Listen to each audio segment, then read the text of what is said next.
You're turning me down. It's on mute. You. Okay. Oh, that's Chris. Okay. So hopefully they can all hear me. But first of all, what I want to do is welcome to the East Hillsborough County Democratic Club. We have a couple of awesome speakers here tonight. And so we're going because Mr. Adam Hattersley, who is going to be our new CFO in charge of our monies, is here to speak, but he has another engagement like all candidates do these days.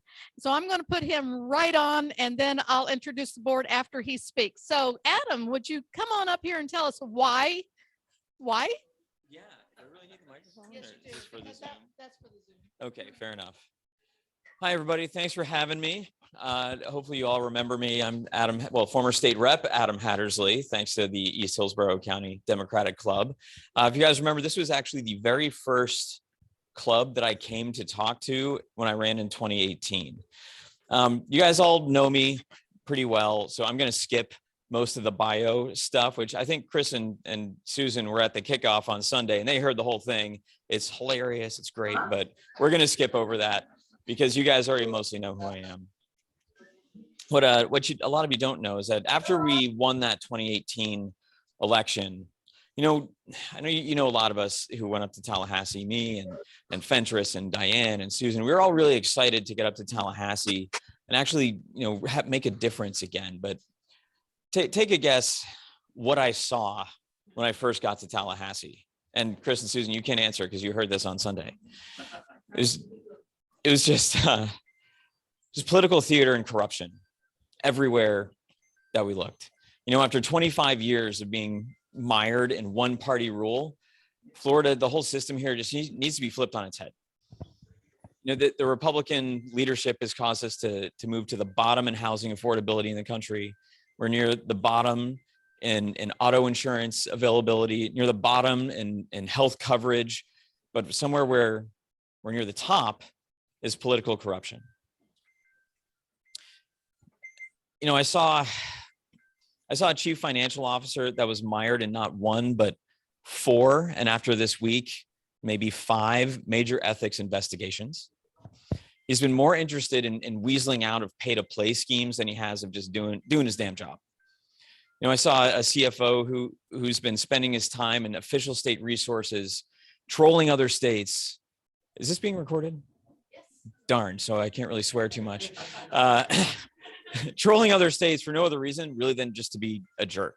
He's been too busy and more focused on getting Ron DeSantis's approval than he has just doing the damn job. I saw a CFO that was raking in corporate campaign money instead of, he was doing that while your property insurance rates were skyrocketing. And he was doing all that instead of, everybody say it with me, doing the damn job. We've missed some opportunities to do some really important and simple things here in Florida because of this corruption in Tallahassee. For example, we could have followed the state constitution and properly funded our public schools. Yes. Yeah, we could have done that. We could have invested our state pension fund into something that actually Floridians believe in instead of leaving 300 million of your pension dollars tied up in companies in Russia. It's really very, very frustrating, but we have an enormous opportunity. We have enormous opportunity in front of us, but we can't be afraid because the reckless right, they use messaging that's designed to appeal to emotion and to fear. And that's why it works. And I hate to say it, but we have to fight fire with fire. We have to fight the reckless right and challenge them at every single level. We can't leave any race unchallenged, from a congressional race, because I know we have someone from Eddie Geller's campaign here, to the CFO's race statewide, to state house race, like with Jesse Philippe here in the front. We can't be afraid to challenge them.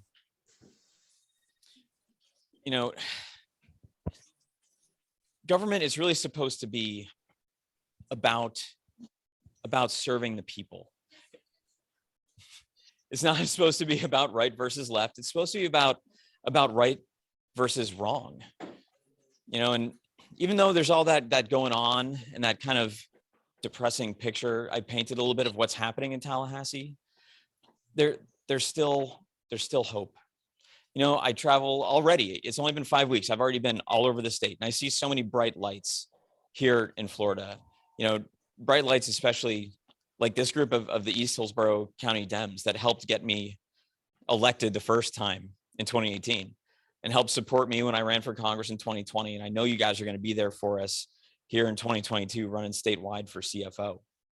You know, imagine what kind of leadership we can have if we just chip away a little bit at a time. You know, we have to get creative with our messaging. Because when it comes down to it, you know, with what the CFO's office has been doing, what Republicans have been doing in Tallahassee, your insurance premiums have gone up, your rent has gone up, your cost of living has gone up, and they've become more interested in just having the job instead of doing it. You know, so I'm excited that you guys are all here today. You know, we do have a great opportunity to fix some things in Tallahassee. You know, if we do message creatively and get out of our comfort zones in that messaging, you know, try canvassing, try text banking, try phone banking. You could start a TikTok or a Twitter page. You could dress your dog up in your favorite candidate's campaign t-shirt, like an Adam Hattersley t-shirt. Okay. We actually gave away almost 50 of them at our kickoff. We have to order some more already. Oh, you didn't see them? Oh, we were giving them out. Yeah. But we have to get creative. We have to get out of our comfort zones if we're going to see a difference in the outcomes than we've seen in these past 20 years in Florida. I mean, think of what we can do if we just chip away a little bit at a time. If we do that, if we do what this group is ready to do, because you're here, you know, you're here, you're ready to show up, you're ready to work and flip these districts and flip the whole state of Florida. Imagine what we can do if we're able to have groups like this all over the state work as hard as we plan on working. We could win and sweep the ballot up and down. Imagine what we can do with that kind of leadership in Tallahassee. You know, imagine the trust we can bring back when we have, say, a CFO who's ready to hold the reckless right accountable. Imagine what we can do when we have a CFO who's ready to audit the living crap out of what's been going on with your state tax dollars and hold Ron DeSantis accountable. Thanks again for coming out today and letting me speak to you. And thanks, Donna, for letting me come out and chat. You know, just imagine again what we can do when we can fight the corruption in Tallahassee and have somebody who's ready to just do the damn job. And once again, thanks for getting me elected in 2018. Thanks for your support these last couple cycles. I'm ready to be your next CFO. I'm ready to do the damn job. Let's do it. Thanks, everybody. We got to go. Before you take off, are there any questions? A couple minutes for questions. Yes. Wait, I've got to run over here because Chris said. I won't need the Oh, mic. you do for the Zoom people. Oh, okay. Doesn't sound like it's on.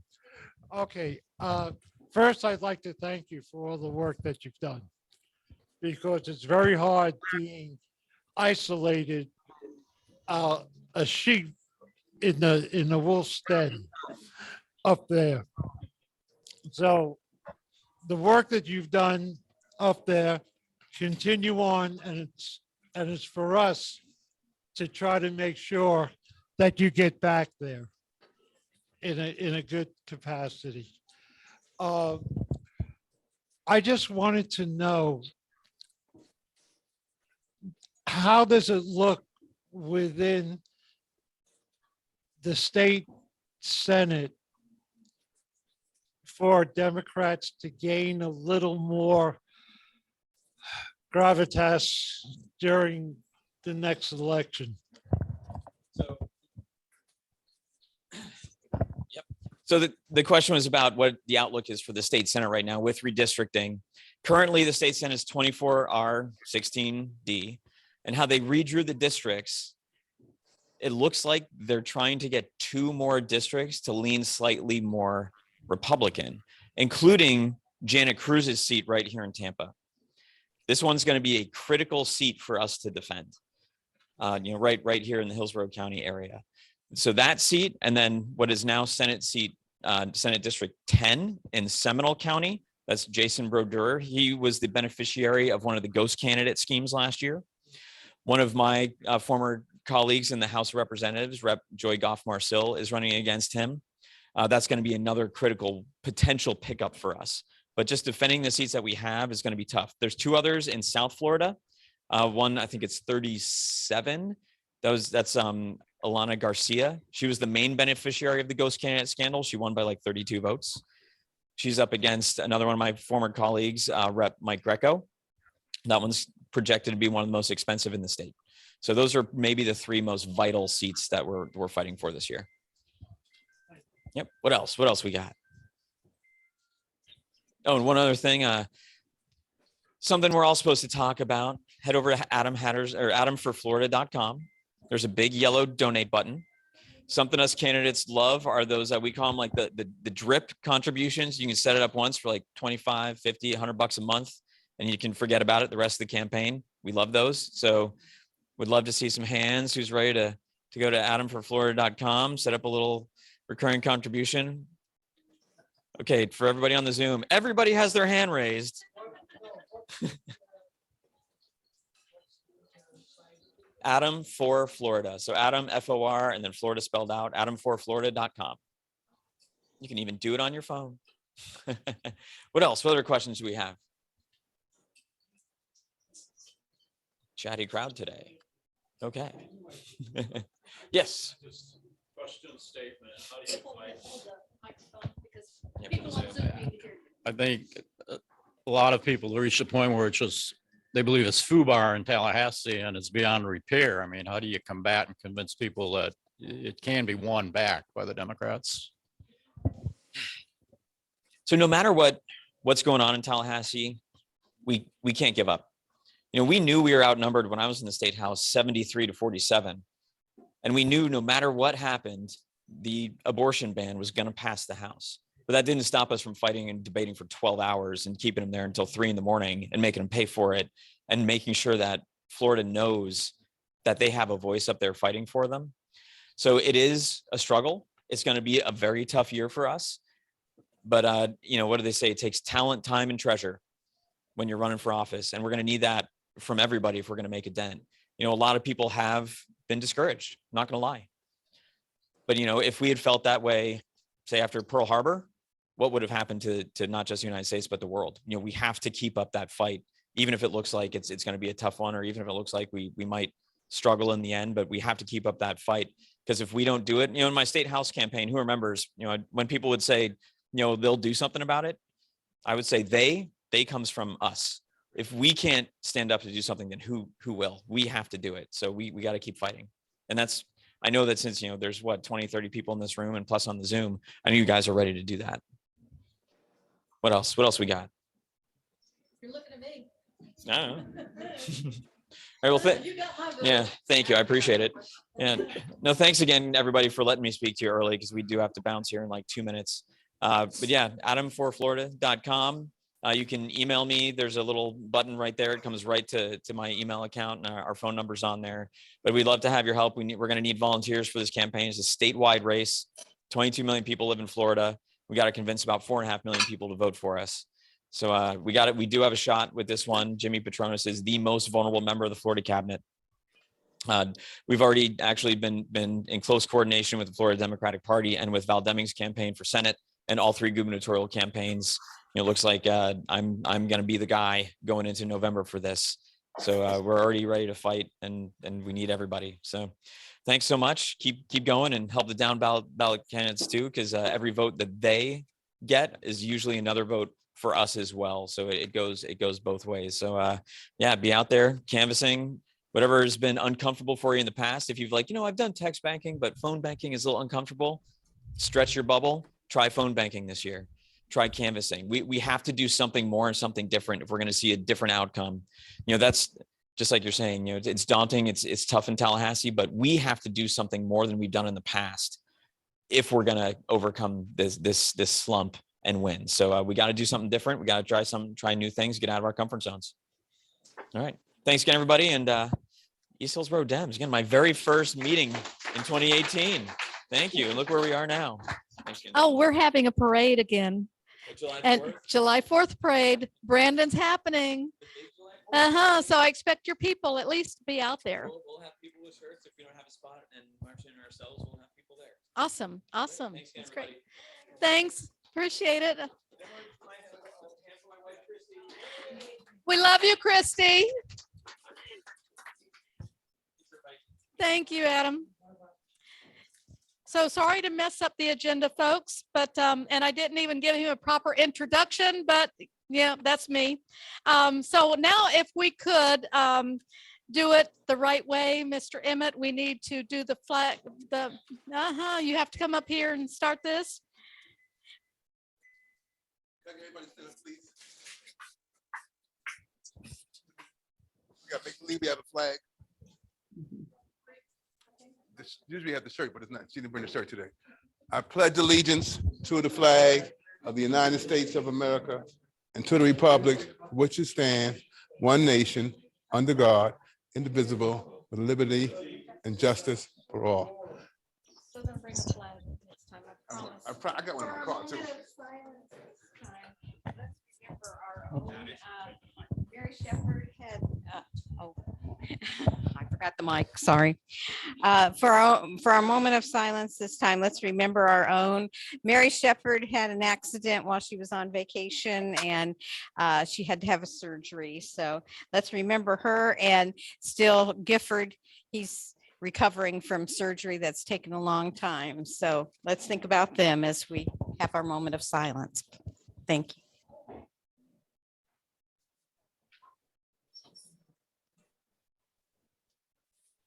Okay. You can't do Ghana anymore. So I got to say, I just want to introduce the most beautiful president in Hillsborough County. Thank you. I guess I'm the only woman president around, right? Thank you, Emmett. The board of directors have changed. Last month, our newest board member was not here. Trish, I'd like for you to introduce yourself because I'm going to put you on the spot really quick. The Zoom people don't know who you are. So just say who you are and what you're doing with this board. Hi, who am I? I'm on? Okay, good evening, everyone. I am Patricia Williams, and I am taking over the position for Liz. What does Liz do again? She is the one that organizes our speakers. I'm just getting used to the role and the, you know, what I'm supposed to do, but it's, again, nice to meet you all virtually also. I'm not a good public speaker, but I'll get there. I love putting people on the spot. Oh, and thank you for joining the board, which I'm going to go right into really quick. The board of directors needs your help. Every single person in this room, we need to sit on the board. Chris and me and Susan and Walt and Janet, we have been on this board running this club for way too many years. And we are looking for new blood. And so if you would like to come in and be part of this board and make decisions on what the club is doing and get them out there, get this club out to get out the vote and do different things. Please come to our board meetings. We need your help. We're getting old and senile and we just sit around and mostly laugh and talk. And another thing that I want to put out there, when we were kicked out of O'Brien's, okay, we went all over Hillsborough County looking for a meeting place. And the Brandon Crossroads were very, very nice about opening up this room and inviting us in. I would like to see this room filled. So if you are on Zoom and you are out and you're networking and you're not afraid, you can wear a mask. But if you can, please come and support not only the club, but Brandon Crossroads, and make sure that they know that we're a good group. I would hate to be thrown out of here because there's 15, we've got a big crowd tonight. This is the biggest crowd we've ever had, which is great. Thank you all for coming, really. But would like to see more of you here. I would like to have to take more chairs down and set more tables up. So if you could, come with your mask, come be careful, stay your 6 feet away if you feel necessary, but please, we need your support and we need you to come. So with that, I don't have a formal intro, but we also have another candidate here tonight, and Jesse has been here before and he has talked to us before, but tonight he's going to go into more formal detail about why on earth he wants to go to Tallahassee. I tried it. I'm glad I didn't get elected. So come up here, Jesse, and tell us why and what you're doing. Tampa's the better, and right time, right? How's everybody doing today? It's awesome. Well, Regina, if you've heard me speak before, you know me, so I don't have to do the whole bio thing. We've seen each other a couple of times. Seen Patricia back. All right, so it looks like I'm gonna have to do the bio thing. All right. So my name is Jesse Philippe. I'm local here. I went to King High School. I went to Young Middle Magnet. I went to Robles Elementary School. My whole primary education has been in Tampa. Once I left Tampa, I joined the United States Marine Corps. I served 6 years in Iraq. I served 6 years in the Marine Corps. That'd be crazy if I served 6 years in Iraq. I served 1 year in Iraq. And coming back from that, I decided that I wanted to continue to serve people. One part of my services, I worked for a private company in telecommunications. I've done 3 years working, engaging with community activities for Verizon. I did that for a number of years. From there, I decided that that wasn't enough. So I went out, wanted to do more community work. So I decided to go to law school to work with the community more. After law school, I'm an attorney, clearly. And after law school, I decided I wanted to continue to work for people. I served in different capacities. I worked with Metropolitan Ministries, which is a women battered shelter. I worked with Ronald McDonald, which helps feeding at-needs children.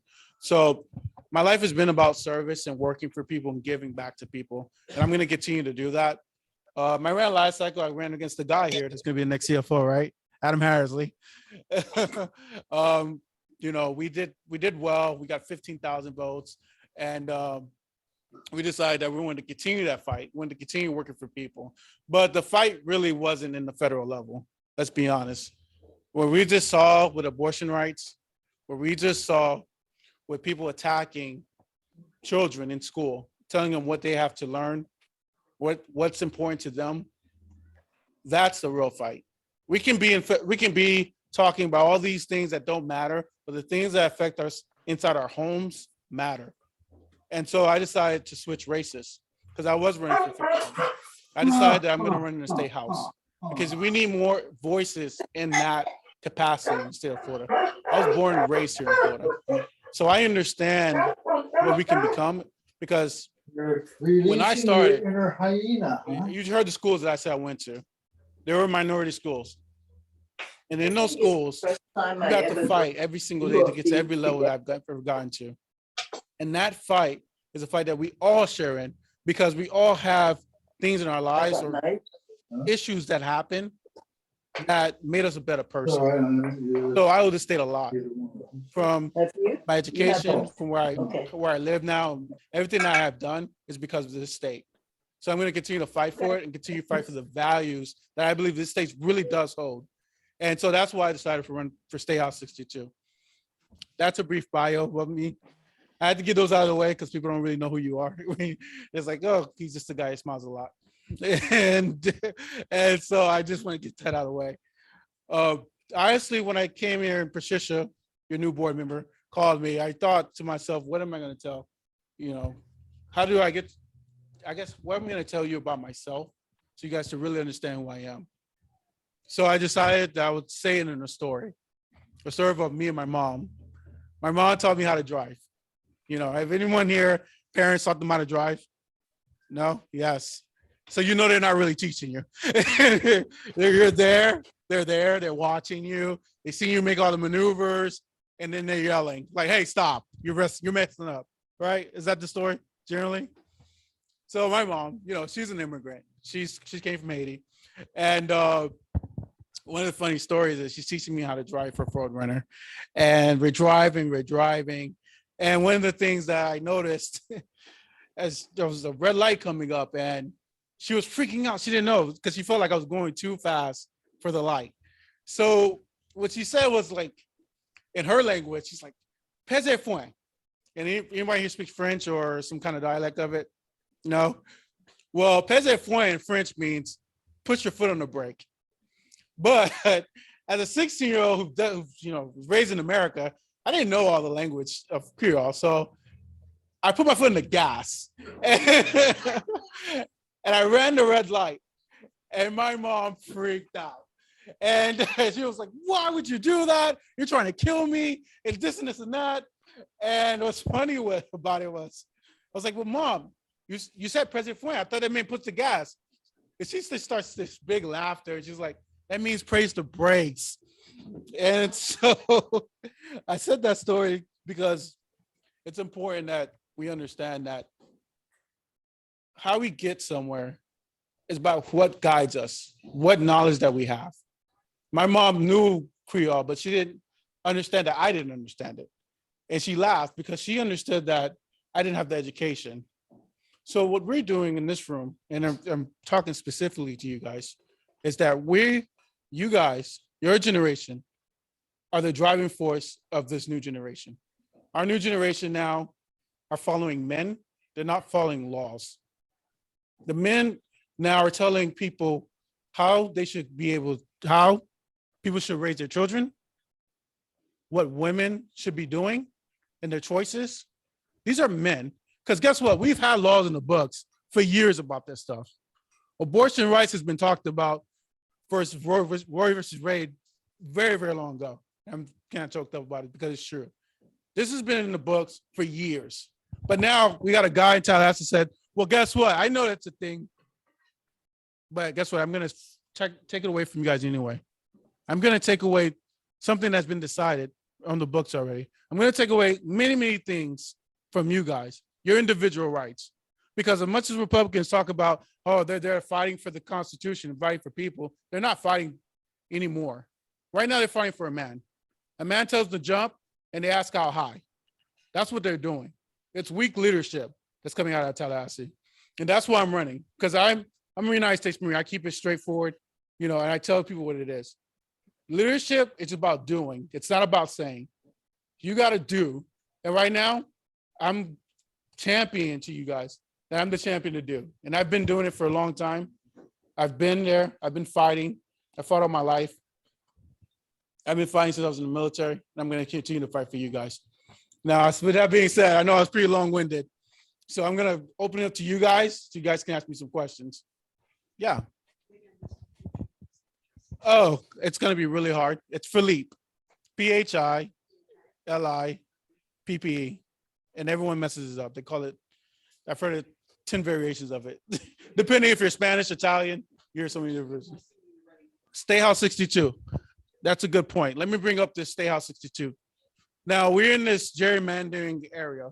You know, Republicans want to stay in their seats, Democrats want to stay in their seats. That's just how it goes. And so 62 now is going to be compass of 70, which is South St. Petersburg. South St. Petersburg is a predominantly minority district. And now it's going to have portions of 59 that are going to be Progress Village, Claremont, all the way out to Big Bend Road, which is South Shore, the start South Shore. So that's the district. It's going to be a very diverse district. And I'm sorry. Okay, say that again. Yes, it is a huge district. Yeah, infrastructure is going to be a big deal. Yeah, so let me repeat the question. So he was saying there's gonna be a lot of change and there's a lot of construction going on in Big Bend, Road and 301. That is very true. We have more people moving into that area, I think, faster than anywhere in Hillsborough County. And that area is not keeping up with the population growth. So that's one of the things that we're going to talk about in Tallahassee. How do we bring in the infrastructure to help support that growth? And that's an issue that takes funding. It takes really leadership and working with people to get the funding to that particular area, especially Big Bend and 301.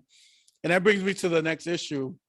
We're going to have almost like two races in one, because Hillsborough County in that area has different issues than Pinellas County, South St. Pete. Now, their issue in South St. Pete is completely different, and that's a conversation we're going to have. But for Hillsborough County, what I'm promising them is that we're going to tackle property insurance rate. We're going to tackle property taxes, because these are the things that are affecting people's pocketbooks. All the other stuff is fluff.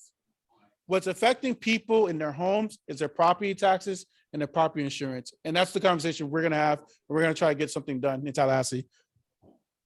Might also look at. Is the owl inside the house? Yeah. I hope so.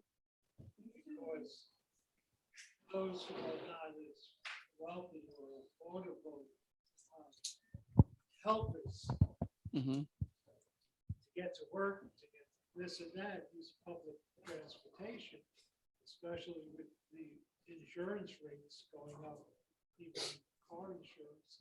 The prices of cars are insane. Yeah. So the question was, what are we going to do about transportation, especially in the minority communities where it affects us the most? Transportation is going to be an issue. We're talking about, I've already talked to certain stakeholders that have a stake at heart. That heart is our transportation system, the bus system that runs through these areas. I've talked to certain people about how we can increase the bus routes, because right now we're very limited and there's like usually one or two persons on a bus and just traveling around the whole entire county. It's just not feasible, especially how big we are. So we've talked about, before even being elected, how we can work with the local community heart program so we can add more busways and areas in that area of Progress Village and Claremont. Oh, good. I'm Yes. doing a zillion things.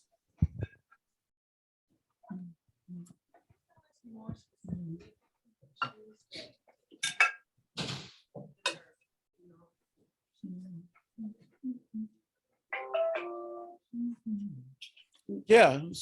So the issues that are affecting me personally, and that's in our platform. Like I said,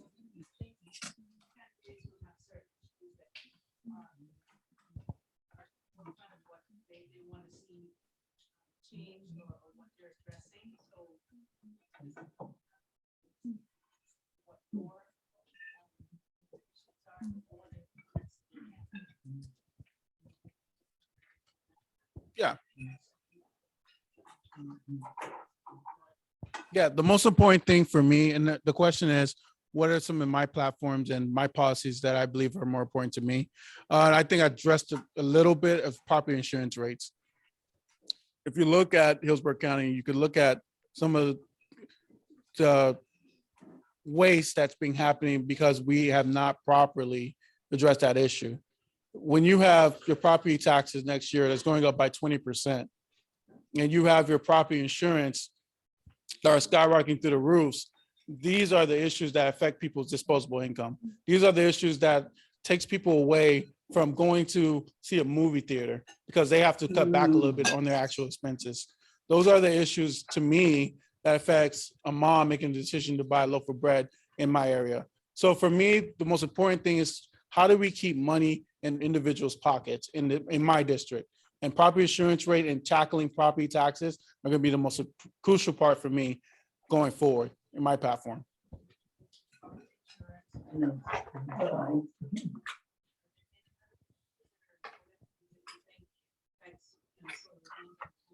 Well, yes, I mean, that's going to be so the question was, are there more issues that affect me? It's going to be more on the social issues, things like abortion rights, things like don't say gay bills. These things are personal to me because I feel as if that's attacking someone's individual rights to choose who they want to be and how they want to live their lives. So for me, that's always going to be a paramount issue to me, because I feel as if I know for me, and I don't just speak for me, I was United States Marines. One of the reasons why I fought was because of the individual freedom that we have as a country. I mean, that's why I even got into the military service. And for me, I'm going to continue to fight for those individual freedoms. I don't believe we live in a country where we have people telling us how we should raise our children, or how we should be able to, make a choice if we want to have a child or not. That is not for government to be a part of. As much as the Republicans keep saying that they're about the individual rights, they're not. They've been taking it for the past year. This whole last session, that's what they took away. Every single person's individual rights in this room. And I understand that it's not going to be the issue that drives people out to vote, but it's an issue that needs to be said. Because if we don't fight for something, we don't fight for a change, we're going to lose our soul. And our soul of this country is freedom. And if we don't stand up for that, we will lose who we are. But that was a good question, sorry. Yes.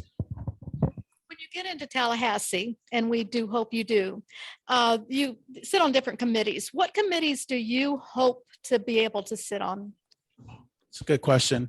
For me, the communities that I don't know all the communities' names, but there's going to be communities that affect essentially commerce in the state, because I believe when you look at South St. Pete and the businesses that are in there, you look at the businesses that are in Brandon, mostly small businesses are the big economic driving force in these cities. And so for me, being in commerce is an important community to be in, because that essentially brings more resources to the actual county. So that's one of the most important things to me. Any other questions? I'm here all day. Well, it gives me a chance. I don't see anybody raising their hand on Zoom. Maybe because they're shy. Let me see. No, they're all being quiet. I can, if they're not, I can talk louder. No, they can hear me. Yes. What are your views on the housing situation in state of Florida in terms of rent? Yeah. Do you think it's important in order to start looking at some form of rent control? Have you noticed what's going on in Florida with the issues of insurances? Is that something you could? Yeah. So those are two questions. What do I think about the insurance industry in Florida, and what I think about what's going on with the actual rent control, affordable housing. For me, those are two issues. Let's check the insurance rates. That kind of goes into what I was talking about, homeowners insurance. The same thing is happening in auto insurance. So auto insurance rates are going through the roof too. And that's when you have more and more people, and I say the COVID drivers, because if anyone driving now, you feel like people don't know how to drive, right? They're like swerving in, swerving out. And the COVID drivers, that's what you call them. And what you notice is that insurance companies are raising your rates. They have been raising your rates. And we haven't, as a state, put a cap on that. We're just allowing them to go ahead as much as they want to. It's like, hey, Tampa, Brandon, let's go up 30% because they have more accidents there. And then that affects every single individual in this room. So we have to talk about capping some of these insurance rates. That's what one of the solutions to homeowners insurance rates and health insurance rates. Now, the Affordable Care Act, I don't know if you guys watched the signing Biden did recently. That is something that's dealing with the curves of health insurance. Now, but we still have things to do like prescription drugs and other things like that to tackle within the Affordable Care Act, which drives the cost down. That is what we can do on a state level is Medicaid. So Medicaid, we can essentially help strengthen that particular program, because that increasing Medicaid would essentially allow people more access to the healthcare system. Because right now, if you know anyone that's in the Medicaid system in the state of Florida, it's very, very limited. Most people can't even get it, to be honest with you, unless you're a single mother and you're going through pregnancies. That's really the only way you can get it. So we have to talk about expanding it so allow more people access to it. So it allows more lower healthcare costs on top of what we have with the ACA. And that's how we deal with those insurance issues. In terms of the property issue that the affordable care. I can say that. Let me just say, housing. Yeah, I'm talking too fast, apparently. No, so in terms of housing and how the rents are going up, that is two issues. One is we have a lot of people moving here. And so a lot of people are moving here, they're driving the cost up. And that's one of the biggest issues. It's like, how do we curb that? Well, we have to start understanding that if we're going to allow many, many people to move here, that we have to have affordable housing. I believe that Mayor Jane Castor a week ago announced, I believe, 2 projects addressing that issue. I think they're building one outside of a fire station. I believe it was like 3. They're building affordable housing there, and they're building some affordable housing in South Tampa. So we need to continue that pursuit, but she needs more funding. And that's where my job is. How do we provide the funding to her so she can create more affordable housing for people? Rent control is the same issue. If you have price, always drives down. Price competition always drives down prices. Right now, there's no competition. These apartments are just being built. People are moving. They need a place to stay. They're going to jack up their rates. But if we have things in the marketplace that allows competitive rates, then the prices will drop back down. But we have to be in the marketplace to drive the price down. And I believe that's the best way we can tackle those, the high costs of apartment rents. Yes. I think one of the reasons Adam saw such corruption in Tallahassee is probably the same reason there is corruption in Washington, probably every other government in the United States. It's called lobbying. Yes. And we have people who can't, first of all, you need money to get elected, which is outrageous, the amount. Yeah. So it puts a candidate like you or anyone else in a position, where do I get the money to run? Because you do need it unless you're independently wealthy. I'm just curious to know, where do you stand on lobby money? I would hope somewhere along the line of the really fine people we have in Congress right now, like AOC and other people, Bernie Sanders and whatnot. Yeah. They're very clear about what they will and will not take. Mm. And I think that's an issue now, and it's going to become more and more of an issue as time goes on. People are tired of seeing elected people bought out. I was wondering, where do you stand on lobbyists and lobbyists? Now, how do you intend to fund your election? Yeah, of course. Now, anyone seen follow politics here? You saw my last race. I raised $20,000 in the congressional race. Anyone tell you that was crazy? Why did I even get in that race? But I fundamentally believe that people ultimately choose who their elected officials are. And for me, I do take the stance of AOC and I can't think of his name right now. Bernie, thank you. Good call. And Bernie, essentially, I do believe that. I believe that individuals should be contributing and not lobbyists and corporate PAC money. Because what's happening is, let's just be honest. I'm going to tell you what politicians are doing. Here's a secret out. Politicians know, and this is the corruption part that we were talking about, Adam was talking about earlier. Politicians already know, if I raise X amount of dollars here, get to X amount of voters with these money, I'm automatically going to get elected. I don't have to go talk to them. I don't have to speak to them. I don't have to do anything. Because I know if I raise this amount of money, then guess what? I'm going to automatically win. So what happens is the voter is disenfranchised because they never even saw their elected official. Because their elected official would never come and talk to them because they know that some of the policy stances that they're going to take because they have lobby money is going to be disfavored to them. So they say like, hey, you know what? I'm going to choose to raise money through PAC money, lobby money, don't have to come into the district and address that issue. And I'm going to get elected. And so you have a lot of candidates coming into the system now who that's not wealthy, who are asking for small donations.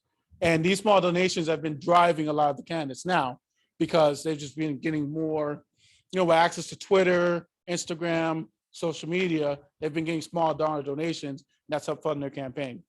To answer the question, how am I doing it? Well, I have 60,000 followers on Twitter.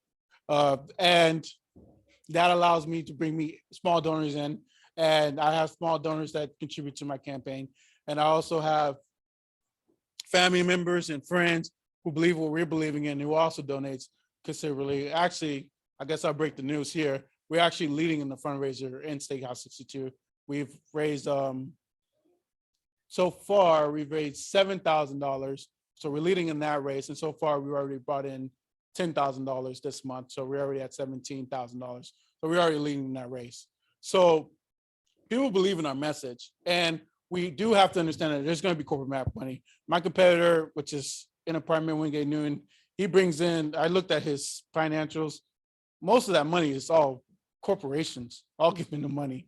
And that's the beast that we have to understand. It's business over people. You're going to make your bed. And I always believe you lie your bed with people. That's my stance.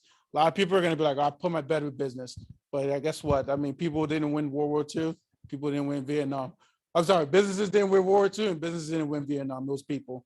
So we have to continue to understand that people's always going to win and put our support behind them. And if they believe in you, they'll support you back. That's just how it is. Yes. Yes. Yes. Immigration, I do believe in a pathway to citizenship. Obviously, that goes without saying. I have an immigrant mother, and I'm not sitting here. It wasn't for her and someone giving her opportunity. You know, she came here. She had to be on welfare when she first got here. She didn't deter. She became a CNA, became an LPN. She became an RN. Now she's a director of nursing. And she instilled that same education in me. That's why I'm an attorney. And so I believe that immigrants contribute to society, contribute to what America stands for. And for me, I believe that's why I believe in a pathway to citizenship towards immigration. In climate change, I mean, I don't even think, is there much to say? I mean, I think, have everybody been to Miami, South Beach? Yeah, have you ever seen it rain down there? Yeah. And 10 minutes in Miami, South Beach, you'll be in a foot of water. Like, we don't even have to discuss this anymore. This is actual scientific fact and proof that climate change is real. Now, what are we going to do about it? We're going to be the country who in World War II decided that we'll stand up against Nazis, stand up in Vietnam. We've always stood up when it came time to war. The war now is climate change. Are we going to stand up? And that's the answer we have to ask ourselves. Are we going to be that country? I think we are. I think Biden's doing it. And honestly, he's doing it, and it's up to us to keep supporting him in his efforts to do it. So that's why I believe that's what we're going to do with climate change. We're going to keep fighting like we always will. No more. Oh, okay. There we go. I'll get back. That's fine. It's fine. I want to know what you hope to do for after-school programs, because so many families are single-parent families, one way or another. And as the children get older, they're in school, and now there's times where the single parent doesn't have any support system to help watch the children after school. Yeah. At some place. Mhm. So what sort of arrangements could be made through the local schools that they're at for after-school programs? Mhm. So a mother or father that's a single parent doesn't have to leave work early all the time to get. Yeah. To pick up. No, I understand the question. So what are we going to do about after-school program?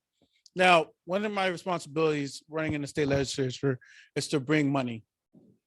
I'm not going to be able to control school board policies in my position.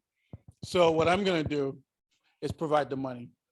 And what we have to do is not only do we have to provide the money, but we also have to control this governor. Because there's no reason why a governor should be able to tell the school board, because you didn't stand with me on the school mass policy, I'm going to take millions of funding from you, which he did in Hillsborough County. He did that. Now, what are they going to do with that money, that shortfall? And how many kids are it really going to affect? That minority kids who mom can't afford after school program, what she's going to do? Exactly. Yeah. And that's what I'm saying. If we have to keep them accountable, and we have to essentially say that, hey, no governor should have the ability to do that. We have to pass laws to stop governors from doing that. in the future. And then we have to go back and provide Hillsborough County the funding that they need so they can provide the resources to all these after-school kids and all these programs that they have to cut, like art, music, the things that define human. You know, these are the things we learned in school. And if we're taking money away from children, what kind of children are we coming out with? These are the questions we have to ask ourselves. And that's why I said, and I'll conclude because I'm being told to wrap up. That's what I'm saying. I'm fighting for people's individual rights. This is very important to me because freedom is important. And this is why I'm running. Now, I'm asking you guys to donate just like every other candidate because that's how we keep the lights on, honestly. And if you can go to Jesse Philippe, which is JESSE I'll even give you my card.com, that you can donate to our campaign. Like I said, we're already leading in fundraising. For us, fundraising is not the key. The key is support. We want to understand that everyone's with us in our message and what we're going to send to Tallahassee. And that's what we're asking, to send a message to Tallahassee that this governor, this power of man over law needs to stop. Thank you, guys. Thank you and good luck. And I'm going to say it before we do have a representative here for Eddie Geller, and he's going to come up and tell what's going on in his campaign. But I'm going to say this, $5 a month shows that you support these candidates. So, I mean, every little bit counts. But when the Republicans go online and they look at the website and they see all of the donors, for our candidates, they're not looking at big corporate sponsors. They're looking at you and you and you and your $5, your $10, your $20 that you're supporting him with for, every month. So think about it. If you can't do a whole lot, $5 for each candidate a month. It comes out really good for them. So Derek is here and he's going to tell us what's going on with Eddie's campaign and how we can help him. Thanks, Donna, and thanks everyone for being here. My name is Derek McDonald, and I am working on Eddie Geller's campaign. And I want to tell you a little bit about him, but first off, just wanted to say thank you to everyone here. I've worked on campaigns kind of all over the place, and there's differences in running campaigns from one state to the next, but the one constant is, the fact that the people who are doing the organizing work year in and year out, and the people who are actually getting candidates elected are the local committees. So just want you to know that I appreciate you. Eddie certainly appreciates you. And we know that we're not going to win this race without you. So Eddie was actually here last week, got to say a few words. He's actually used to be an actor and comedian. So he's much better with a microphone in front of a group than I am. But in case you haven't had a chance to meet him, or weren't here or on the Zoom last week. Eddie, like I said, he's a former actor and comedian, but he did spend close to the last decade doing activist work. He's got a little bit of a different background than most candidates, but we think that's going to be an asset. He actually did media production, video production for groups like MoveOn.org, the DNC, and Priorities USA.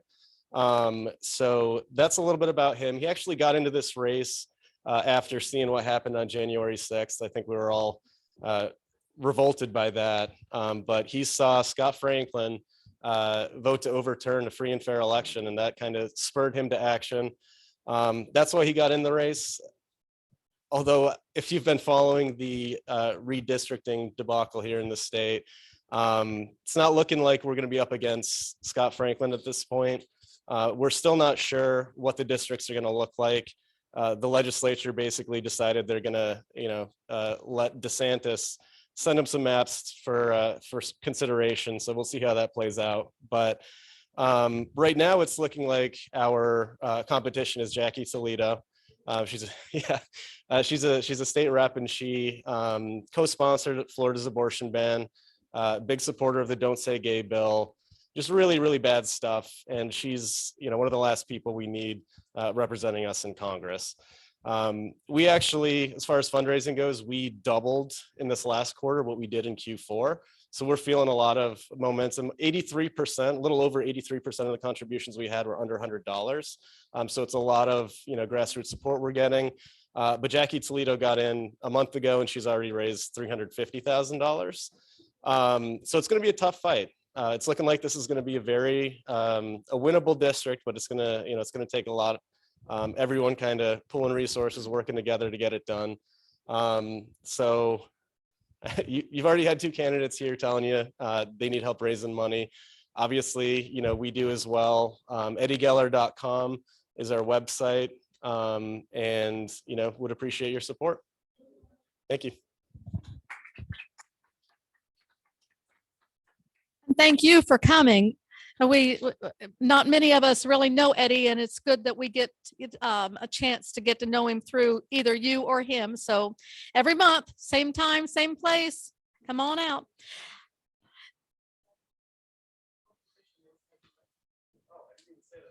No, you didn't.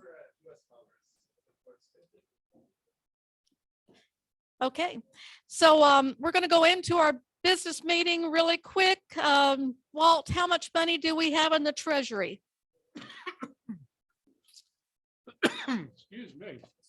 Our actual balance right now is $2,362.20. We had to lay out $500 for the spring fling. And we just paid our postal office box $212. So that kind of took us down a bit. So. And our corporate tax. And our corporate tax. So if anybody wants to pay dues, we'll take it. If you want to donate, we'll take that too. You repeat the total? 2,362.20. So we have a little bit of money but I keep spending it, folks. I'm sorry. We need help. The secretarial report was sent out, right? And I didn't hear anybody make any corrections, and the board voted on it. Did everybody see it? So it was voted on and moved at the board meeting, which I hope that all of you will come and to the next board meeting and volunteer to help. So going into the old business, which is new business, because I am so excited. Chris, Susan and I, Saturday, I get it all mixed up. We drove over to St. Pete and took a look at the place that has trolley buses. And we've chosen this trolley bus that we can't afford, Walt. I'll walk way over here. But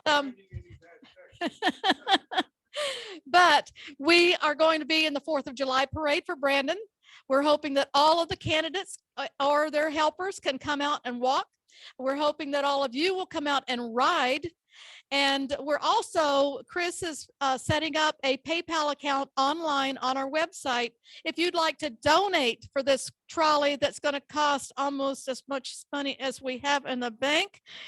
Walt, I love you, darling. But it's really important that we get out there in the Brandon area and show how strong the Democratic Party is in this area. And by showing the trolley off, that's showing how much we need the transportation tax to pass.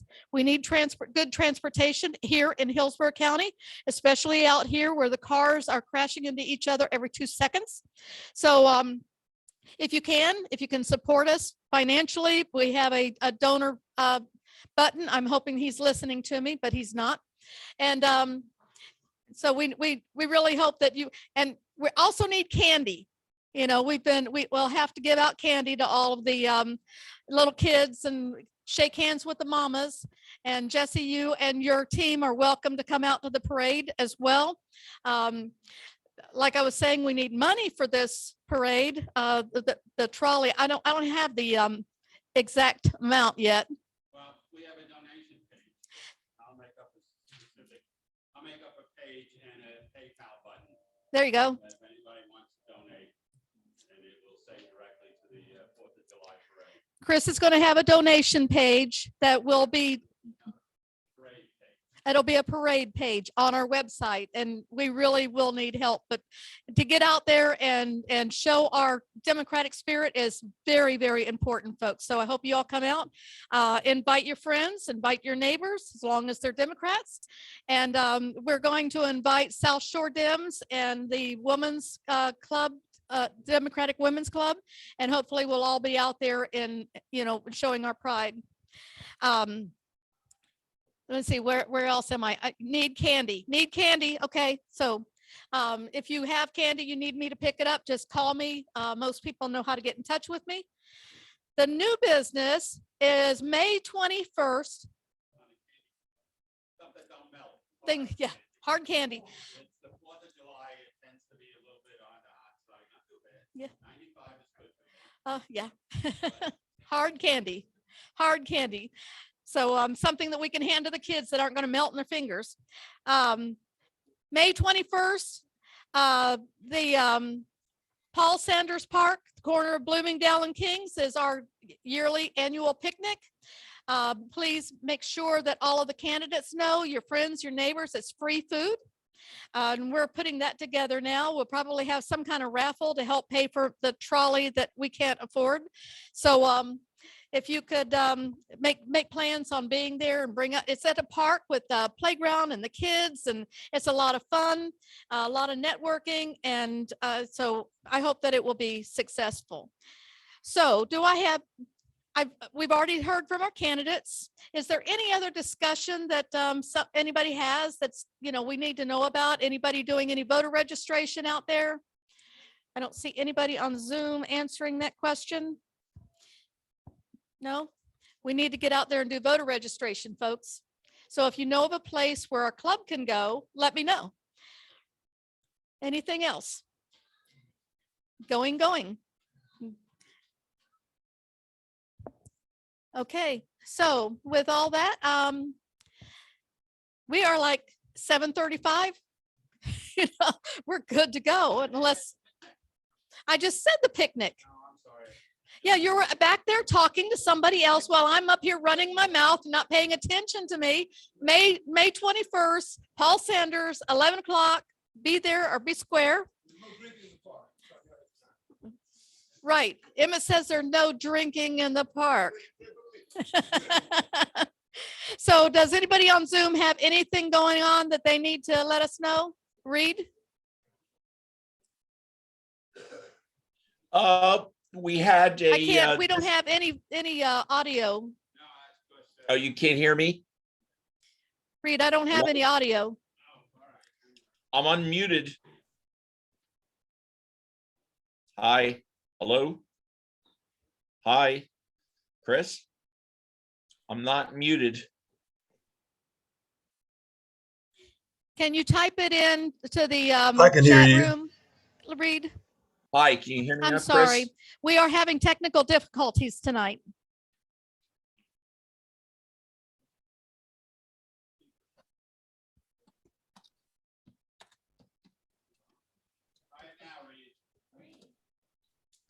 Can you hear me?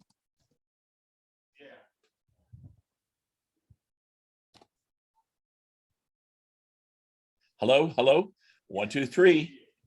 Hello. All right, I tried. We can hear you. Just talk Oh, loud because I don't have my overhead today. All right.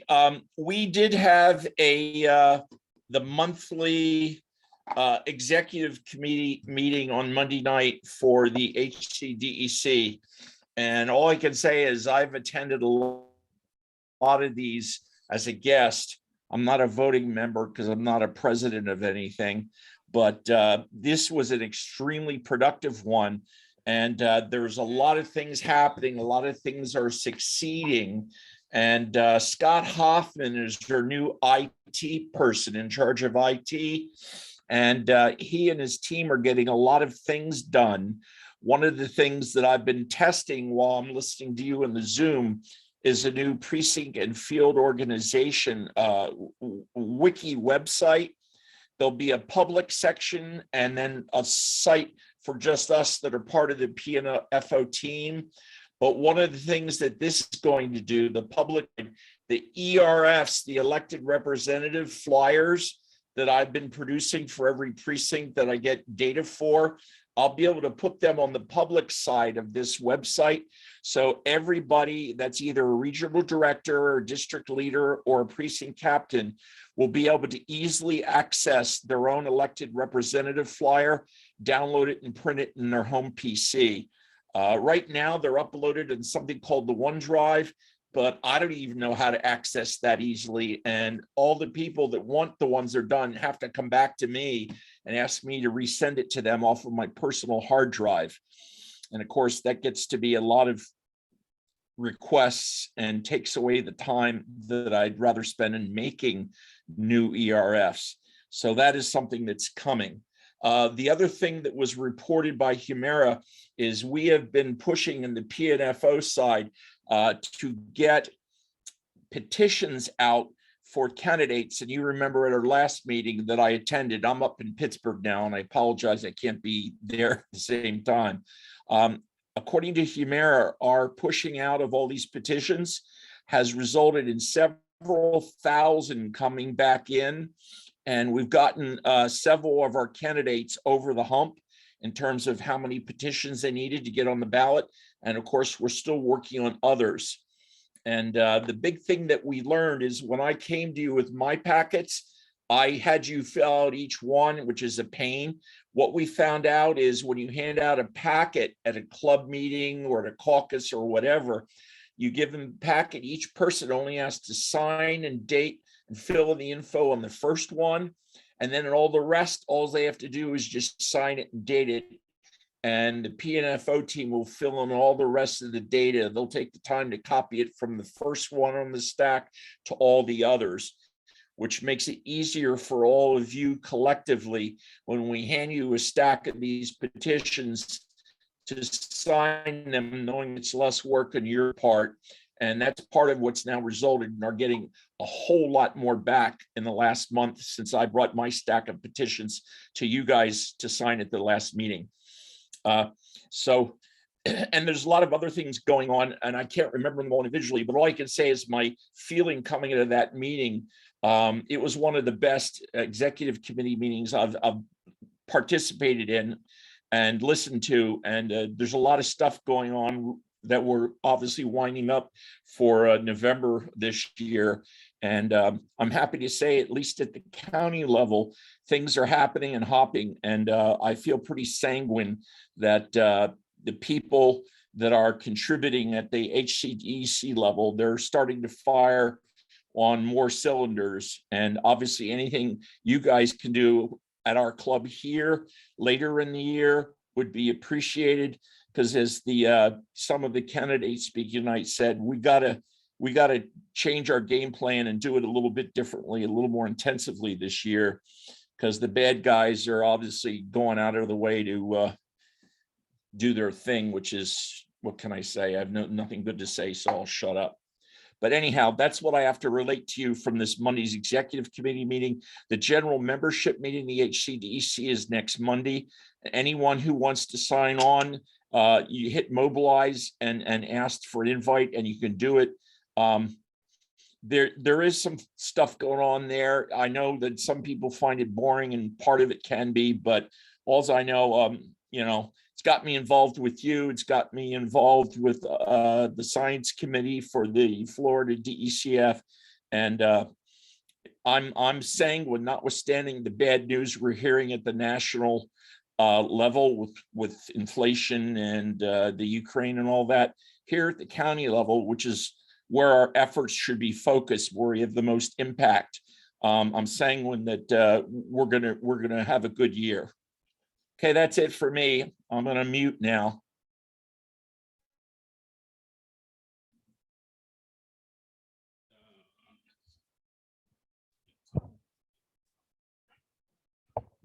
So with all that, if we don't have anything else tonight, then I'm going to adjourn the meeting. Any objections? Good. So I will see you all next month. And don't forget the candy and help us out with this trolley that we can't afford. Oh, yeah. I don't understand how he has that kind of power. I've never seen that in government. Let's see, I'm glad you came. Yeah. I promised my husband that Sundays, because we work together,